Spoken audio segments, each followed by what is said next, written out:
Hey Danny, how you doing, man? Yeah, bitch! Woo!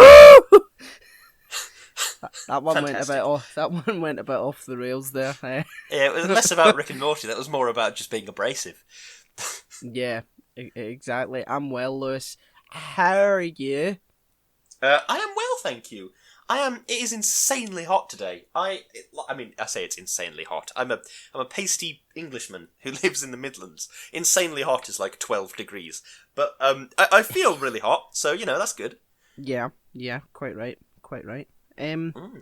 Well, we are here to talk about one of our favourite shows, which is, Lewis, Rick and also Better Morty. Call He's there Saul. too. Okay. I've made notes for Rick and... Have you made notes for Better Call Saul? Yeah. Oh, shit. Oh. Fuck. Well, we'll have to answer each other's CRQs in a very convoluted way. Yeah. I bet I can guess what happened in Rick and Morty. Can you now? I bet it was dead dark, and there was a... It all meant nothing at the end. Bet that was it. Yeah, essentially. That's exactly what happened. Fuck. I'm only joking. Yes. I'm only joking. I've got. How'd you go in there? Oh, you gullible bastard. But have you got an opening statement? I do. Yes. A harrowing tale dressed as a teachable moment. I feel genuinely horrified. Excellent. Oh my god! All of that pain and suffering because Rick was made fun of. What a mindfuck. I loved it. Excellent stuff. Well, we're going to make a seamless transition now. Ready for the seamlessness of it? And there we are. We're in CRQs. That was the seamless transition. How do I do it? How does he do it, ladies and gents? I couldn't even tell. I was like, whoa, that was shocking. Any drama in your CRQs section? I've got a few nice bits, a few nice bobs. I did like this episode. As with all the best episodes of Rick and Morty, it's like unrealistic. It's horrifically dark. That's exactly what it is. It's just horribly dark. Well, this is a bold statement I'm about to make, but I think this might be my favourite episode in the entire show. Controversial statement. Yeah. What makes you say that? What makes it better than all the others? I just the roller coaster that we went on. I mean, it's like the amount of pain that Morty goes through is entirely because Rick can't handle getting made fun of and his ideas, being called shit, and it's like you put your grandson through that for the sake of oh, I was right, it is a good idea. Absolutely horrific. It really made me laugh. Don't get me wrong. This Vat of Acid concept. It's like all of Rick and Morty seems to be on some level a play on the rest of science fiction, fantasy, whatever. But like, how many times have you seen a vat of acid in a film? Because I'll bet it's in double digits. There have been lots of vats of acid in fiction, but like you start to consider that and you think, well, number one. In what situation would you need a vat of acid? Number two, why wouldn't you put a lid on it? It's another one. It's kind of ridiculous. It's just all absurd. Well, it was the sort of big, stereotypical thing that created superheroes, wasn't it? They would fall in and then they would gain superpowers. The Joker fell into it and became the Joker. I mean, it was a very sort of big thing in the last century for superhero things. And of course the Joker might ask somebody, will you die for me? And they'll say yes. And then he'll go, no, that's too easy. Will you live for me? That's what he'll do. Fucking hell, yeah. And then that person will jump in like a lunatic, and he'll just sort of stand and then turn around and go, and then jump in after, and we're meant to be like, oh my god, he loves her so much. So that's what Rick and Morty did this episode. Jump in acid. Oh god, and the bones float to the top, and the two of them are underneath, just sort of going. loved how sort of dispassionate Rick was about leaping into acid. It's just like, yeah, oh, well, I'll just have to jump into this acid then. And it didn't even put on a show for the others. Oh, I loved some of the lines in this. What am I, an acidologist? It just made me laugh. It's ridiculous. Oh, it's just God. it's the fact that the criminals have Rick has prepared for every eventuality. I'm gonna put this ladle in. And it's like, just have a ladle on them, just ready to go. Yeah. The funny thing is, they're in there for hours, and Rick could have just killed them immediately without any hesitation. Yeah, It's like, okay, that's it. I'm giving up my night, and we're calling in a bone scientist, and Morty just loses it. It's like, oh my God, for fuck's sake! Oh God, it's just, yeah. I love the representations of sort of anger in Rick and Morty. Like, I steamrolled right over you there. I'm really sorry, but it's Morty getting angry is always hilarious, and Rick getting angry and furiously welding together the save point device. It's like, yeah, I'm fucking making it. It just really made me laugh. It's when it's like he knows what Morty's doing. It's like, yeah, it's reverse psychology, Morty. And then Morty's just like, you can't do it. He's like, you're a piece of shit! He's just screaming the face off him. I think the relationship is... Sorry, go on. Fucking hell, steamrolled again. Jeez. No, go on. Steam right over me. I was going to say it's ridiculous how Rick sort of yells at his grandchildren with very little activation energy to get there. Just starts screaming at his grandchildren. I mean, he's proved mathematically that they're both pieces of shit before. I mean, so... Oh, God. I can prove it mathematically. Oh, God. See when they made the thing, I thought it was time travel, and I thought that they were just sort of ignoring that. I was like, wait a minute, that is time travel. And then when it got to the end of the episode, and Rick was like, oh no, there was consequence. It was just a million Mortys created and just dying for a. Oh God! Oh God! It's horrifying. Like infinite Mortys forever dying. Oh my God! By the way, did you notice in the montage of Morty doing stuff, there was this one part where Morty was in front of a fake Moe's from The Simpsons, like in a Moe's Tavern from The Simpsons. Yeah. How it's got like that sort of purple front, and it's got the sort of I think they're like green and orange. The windows, there's like this sort of lattice pattern. Let me Google it. Moe's Tavern. And there was the bit where, it's like a sort of purpley grey type fronting with these orange and green windows and the sort of red door with the porthole in it. And Morty was like at the traffic lights. Is that one where he was pushed, where he got behind the wheelchair and threw the man into the road? It was that one. The sort of setting behind them was like a fake Moe's Tavern. Like it had the same window and door and everything. And I just very briefly noticed it and went, oh shit, that's really cool! And just quickly wrote it down. But yeah. I didn't. Yeah, it never even occurred to me. Funnily enough, I was busy focused on the man getting thrown into the road in the wheelchair. While the man's getting tossed into traffic, Lewis is like, "Oh, there's a Moe's Tavern. Oh, isn't that lovely?" Normally that's me. Normally it's me that's like, "Oh, Moe's Tavern." Wait a minute, there's a guy getting... No, Moe's Tavern, that's what I want to talk about. I've got a question, actually, about this episode. When Morty gets, like, lost in what I presume is the Himalayas or the Rockies or something like that, and starts eating his friends and all this horrible stuff, Rick doesn't go to find Morty. Is that entirely just because of the Vat of Acid thing? Is this just because... I mean, I don't. If it's maybe there's a timeline where Morty died and a timeline where Morty didn't, and that's. So I actually don't know. He must have. I don't know if that was in the same timeline or. I it's guess. all hell confusing.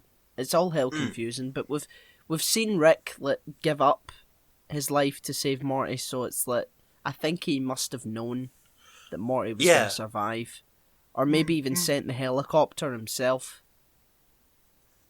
You know, it's like he sent the authorities. Maybe, I don't know.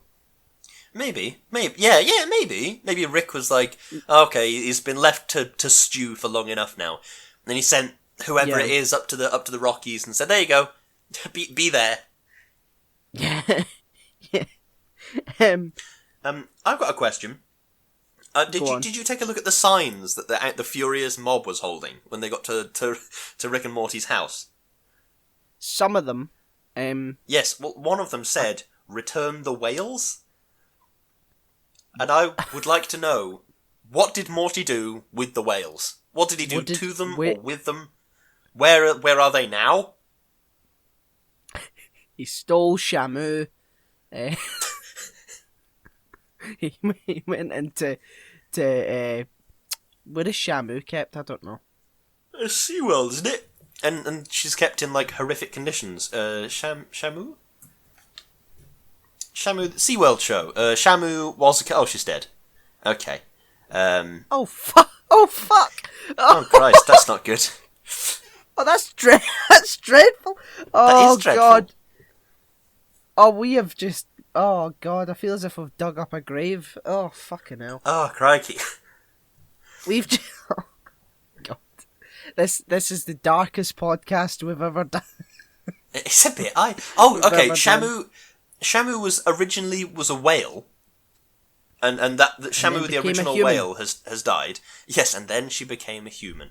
No, it's the stage name of several subsequent orcas.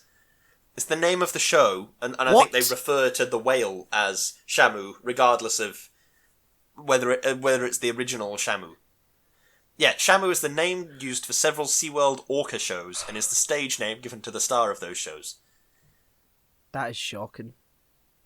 Why would you giving a right? Shamu is not a great. Yeah, it seems a bit. Are you trying to cover up the death of the original Shamu? Is that the goal? Do you know what I think it is, Lewis? I think it's like a Doctor Who thing. It's like, right. One whale dies and like Shamu lives on as another whale. But it's nowhere near as emotional as Doctor Who. I think it's just these people know that the word Shamu is very popular, so if they stopped using it, they probably wouldn't get as many visitors. So I think it's just them lining their fucking pockets. I mean, I'd like to say on the record, I'm pretty sure SeaWorld are horrific. Like I'm fairly sure I don't endorse SeaWorld. They are terrible. They're a terrible company. I think not only do they keep their animals in bad conditions, I'm pretty sure they like pollute horribly and loads of stuff. Unless they promote the podcast, in which case they're great. Oh God! I mean, I'd like to think I wouldn't sell out on my principles that easily. I genuinely don't know, but I'd like to think I wouldn't. Yeah, we all would like to think that, Lewis, but unfortunately, oh God. We have principles, right? Until we've got money, essentially. That's the way of the world, Lewis. I suppose it is. Anyway, and I know you're feeling a crushing sense of awkwardness right now, but it's important to be honest with these people. It's oh, I'm talking shite. I'm sorry. Anyway, Rick in this episode had a line. Every Rick has a vat. So does that mean that every Rick has a vat of acid? In the sense of like, is that event happen to every Rick, or is a similar thing happen to different Ricks? What are other things that could have happened to the Ricks? Well, I mean, I think it's just saying that it's the infinite suffering that we thought was there has just been multiplied by infinity. It's like just another sort of just another way of making it even more horrific than it already is. So not only is Morty and Rick went through this, every single Rick possibly has done this, which means that there are quintillions upon billions of trillions of whatever. Morty's going through the exact same thing at the exact same moment. I mean, it's horrible. It is extremely horrible. Crikey. It's so dark. It's so horrible that it's making me very sleepy. Very sleepy. I'm sorry, I'm always sleepy. But anyway, I genuinely think, because obviously the plane stuff was horrific. Like, you watch the plane land, and then you watch Morty and his girlfriend and the other survivors, like, end up eating other passengers and stuff like that, and it's insanely horrific. But then it's even more horrific when it eventually it sort of, you realise it's all happened an infinite amount of times. Yeah. Oh, it's just horrible. This is just such a dark episode. I don't think I ever want to watch this episode again. Do you know what it's like? It's like an extreme version of Up. You know, the opening to Up. Yeah, it's you ever just seen like Up? An extreme version. Yes, I've seen Up. Oh, it's such a good film. Just, all but the Pixar films I are don't fantastic. Well, I wasn't too I've fond forgotten of what Cars. the Pixar films now. I like Cars. I think it stands a few rewatches. I think it's not their best. Of all the films they've made, I don't think it's the best one, but I do like their films. Yeah. Coco was so good. I cried so much over Coco. I liked Coco. Oh, I love Ratatouille. I think that's a super underappreciated film. I love Ratatouille. Monsters Inc. as well. Yeah, Finding Nemo. What's not to love about Finding Nemo? Exactly. You know, the fact that they made another one. Oh, The Incredibles! I love The Incredibles! Oh! The Incredibles 2, they were both fantastic. We need to do Incredibles. They're so good. See what I've done? See, I've opened another can of worms. We've got so much to do already. Why would I do this to myself? Well, the thing is, we'll just be infinitely making podcasts for the rest of time. We'll have more stuff to do. It's like just Infinite Morty's dying, infinite podcasts talking about it. I mean, I like the fact that they critique themselves, and it's like they're talking about ideas, and Rick goes, "Oh yeah, like when it was a pickle, or what about that mind blowing thing that you did? Oh, the dragon episode. Oh, so memorable." And it's funny because like it wasn't very like. It wasn't very good in like reception, and like it had very low like viewing figures for like the rest of the show, and they're just taking the piss out of Morty for having a badly rated episode. I mean, it's fucking hilarious. It's breaking like the fifth wall. Yeah, it's ridiculous. It's yeah, it is. That's the thing though. When you look at like different sitcoms and even different dramas.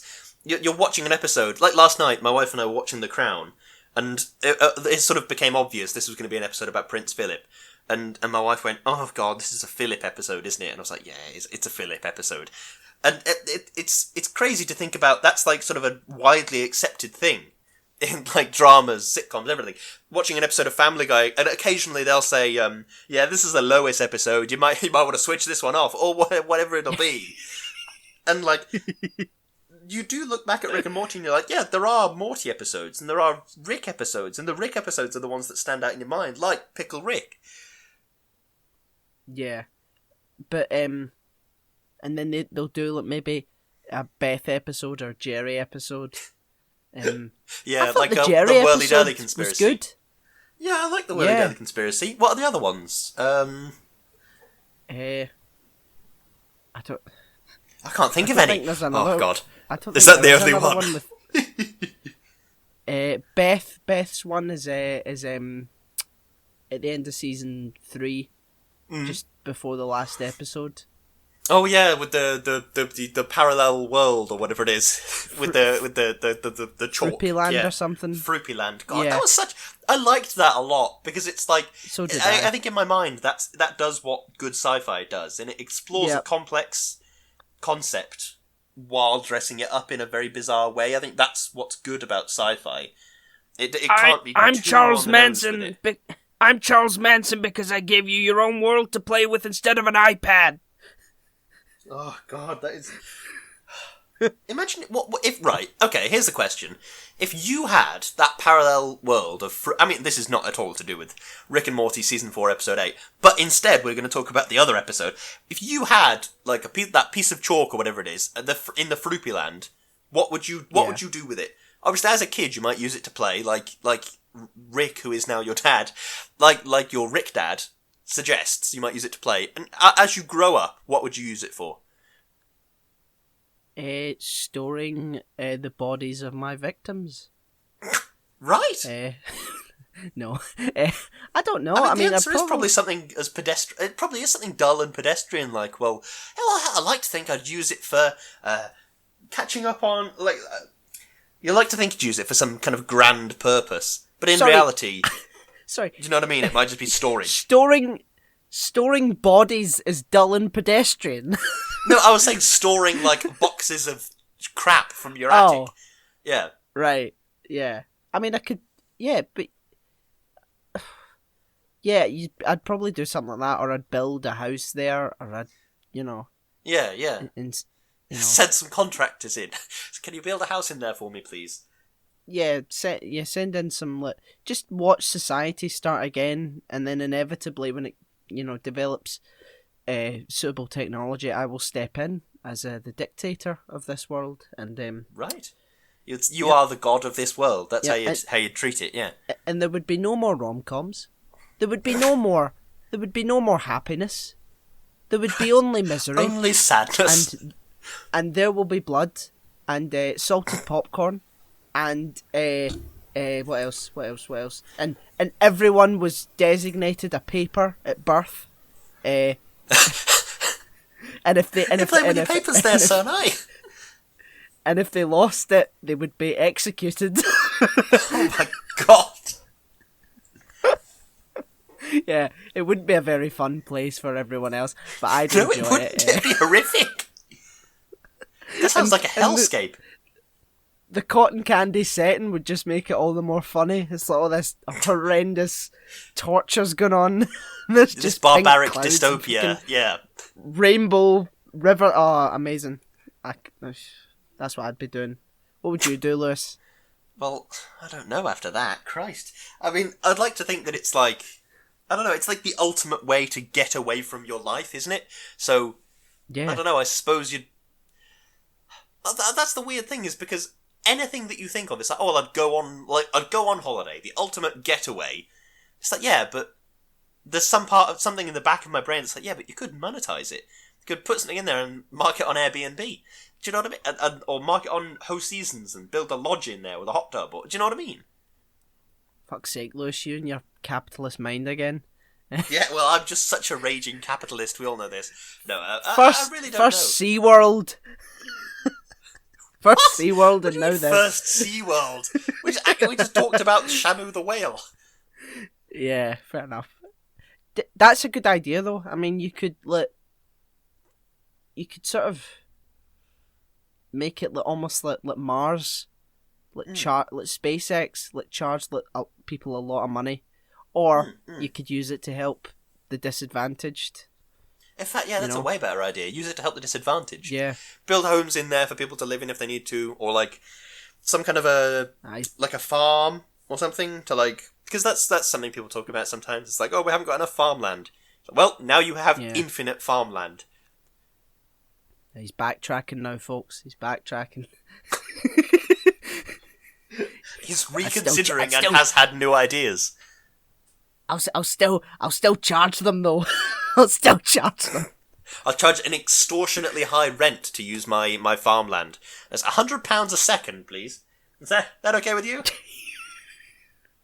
I'd love that. I'd love to have my own world to do with as I pleased. That'd be great. That'd be great. You better get to work on that then, aren't you? I know. Rick says collapsing a quantum singularity. Yeah. A quantum tesseract or something like that. Oh yeah. Something like that. Meaningless sci-fi garble. So it's one of the things that becomes very obvious when you rewatch Star Trek. It's not so obvious on the first watch through because you're sort of watching the story. Then your second watch through, you're like, sorry, did any of those words that Geordie just said mean anything at all? And the answer is always no, they did not. They meant nothing. Yep. Same with Doctor Who. It's like you can fix that chameleon circuit if you supersede the binary links and So what the fuck are you talking about, pal? That's what I'd be saying if I was in the TARDIS with the Doctor and he started saying that, or she started saying that, and I'd just be like, what are you on about? What? What? What? What? Oh god, this has been another. We've made 2 podcasts this week, and they've both been weird ones. They have. I mean, do you know what it is? Do you know what I think it is, Lewis? What? I don't know. So lockdown finally getting to us. I think we're getting old. I think that's what it is. We're getting old. We're like 20. We're not getting old. I know, but I found a grey hair in my head the other day. Right? And so that's I'm not sure how to help you with. Yes, you're now old, Danny. That's how that works. That's me in the downward slope. Now I have got 10 years left at best. God, what a dark episode of the podcast. We've recorded 2 episodes this week, and they have both been insanely weird. Like, the other one, we ended up talking more about this fictional, theoretical Lord of the Rings reality than we did about the actual film. And this one's just been really fucking dark. Jesus. I don't know what's... We're grinding our wheels in the mud, Lewis. We need to get back to what we used to do. Talk very seriously about films. But fuck it. Why? Now that I'm thinking about it, what? Yeah, let's sit for 3 hours and talk about how depressing humanity. You know, I'd love to do that, Lewis, but it just doesn't. No one wants to hear that. No one wants to hear it. It's very true. Mm-hmm. They want weirdness. They want unpredictability, and most of all, they want us to laugh about our hypocrisy. Well, we are massive hypocrites. This is completely true. Of course we are. Yeah. I have another note. Okay, hit me. Fuck you, Jerry. Oh my god. Just his massive stupid face going into that bag and just going boop. It would just click. Oh god, yeah. You would think when you find something that is clearly not... You would think after everything you've seen, you would see something in a bag and you'd be like, oh, maybe I shouldn't just randomly click this. I'll ask what it is and then I'll give it a push. No, just, and just Morty's face as he's... oh, God. And he's like, help, I love you, mama. You can't really hear what they're saying because the music's over it, but, you know, it's enough to make you just feel physically sick. Oh, God. It is... It's horrifying how essentially the entire thing didn't happen because of an accident. Because Jerry's an idiot and looked in the bag and thought, well, this could be a remote, even though it's clearly not a remote control for anything, for the TV or anything. It's ridiculous. Do you think, right, if you had a device that you could just sort of save your last point and just do something and then, you know, go back to it, would you annoy the fuck out of every single group on the planet? No, I probably wouldn't. I'd probably, this is something I've always thought about things like Groundhog Day, is when Bill Murray gets out of Groundhog Day, the only logical next step is to immediately kill himself.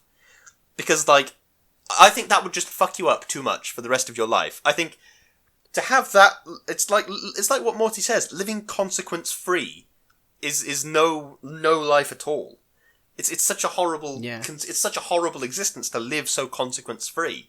So I'd say I probably just would never use it. You know, I might use it once or twice to be like, oh yeah, this is cool, or like, you know what I mean, eat tea again or something. I was like, oh yeah, I really enjoyed that food. Let me eat it again, or whatever. And it's like, yeah, maybe, but I think after that I'd start thinking about what the possible consequences would be and think it's easier to just seal this in concrete and drop it into the ocean. Do you know what I mean? I'd rather do that. Yeah. I mean, I'd use it quite often. For what? I don't know.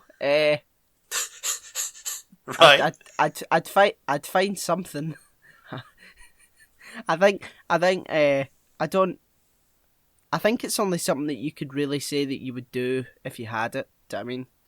Because I'm sure everyone would like to believe that they just sort of, you know, oh, who cares? You know, we're just I wouldn't do it. I wouldn't do it. But I think that if you had it, I think lot of people would be like, yeah, because we're flawed creatures. You know, we're going to do some things if we think we can get away with it.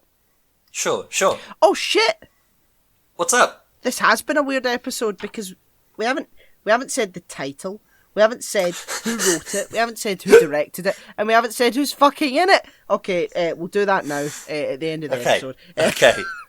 That's how credits work. This is perfectly fine, I think. Yeah, I mean, let's just break the continuity of all the episodes that we've done so far. This episode is called the Vat of Acid episode, and it was written by Jeff Loveness and Albro Lundy, and it was directed by Jacob Hare, and it's starring Justin Roiland and some other people. Right, yep, Justin Roiland and some other people. Justin Roiland and friends. What a weird episode this has been. Have you got a closing statement for the weirdest episode we've ever done?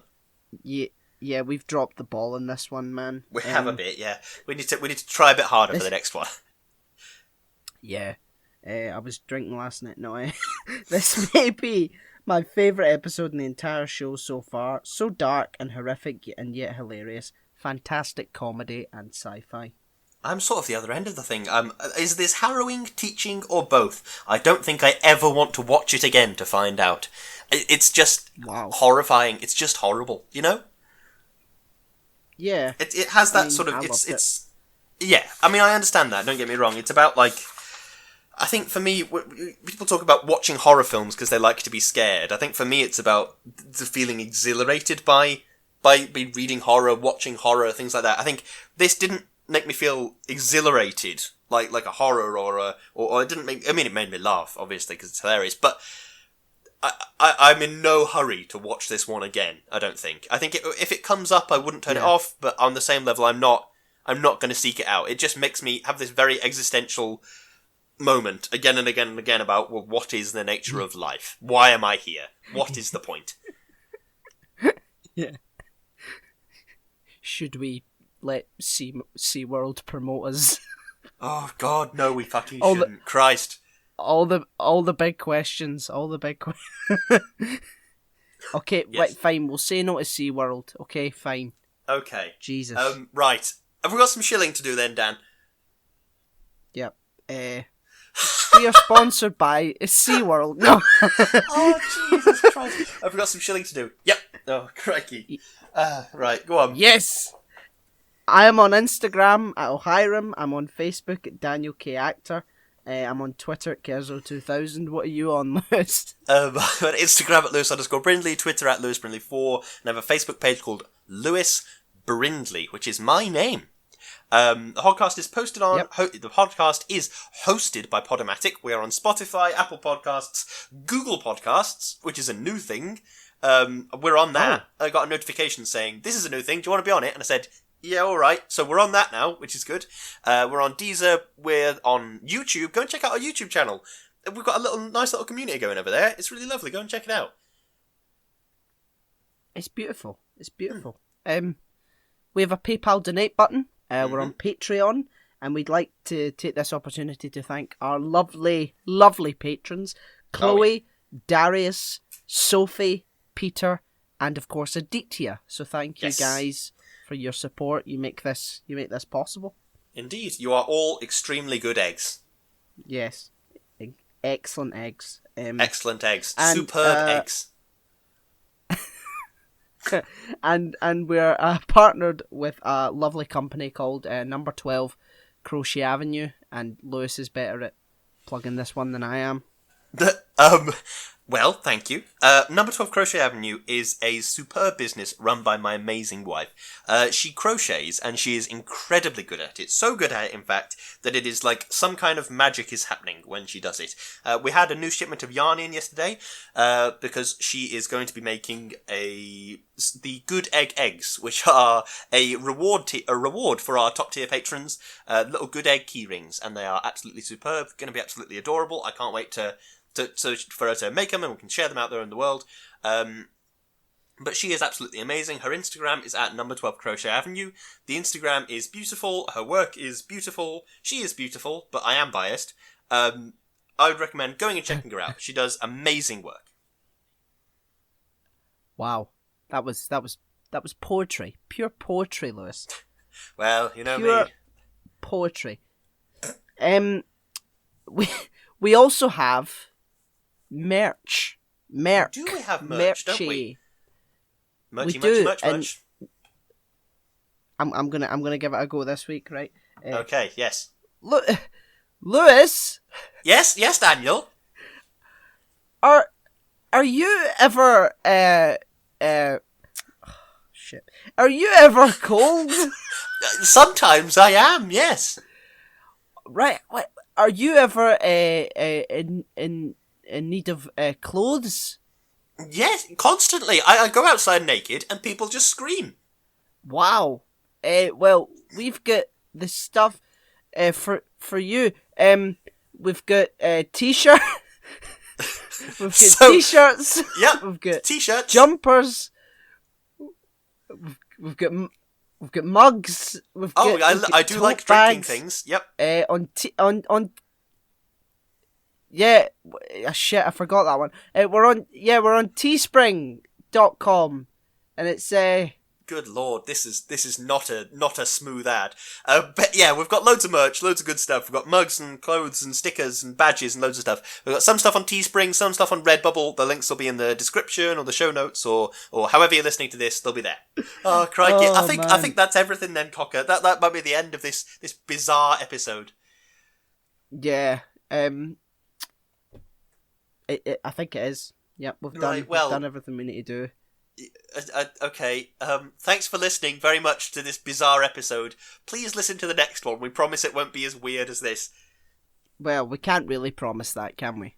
No, but I like to imagine we can only hope. We can only have our fingers crossed, you know? Yes, fingers crossed it won't be as bizarre as this. Yeah. Thank you so much for listening, and we shall hear you, smell you, lick you, fight you next time. Yes, we'll see you then for Rick and Morty 409. See you later! It's been a weird one! We do this! This is really tiring now! Boring. Dead horse!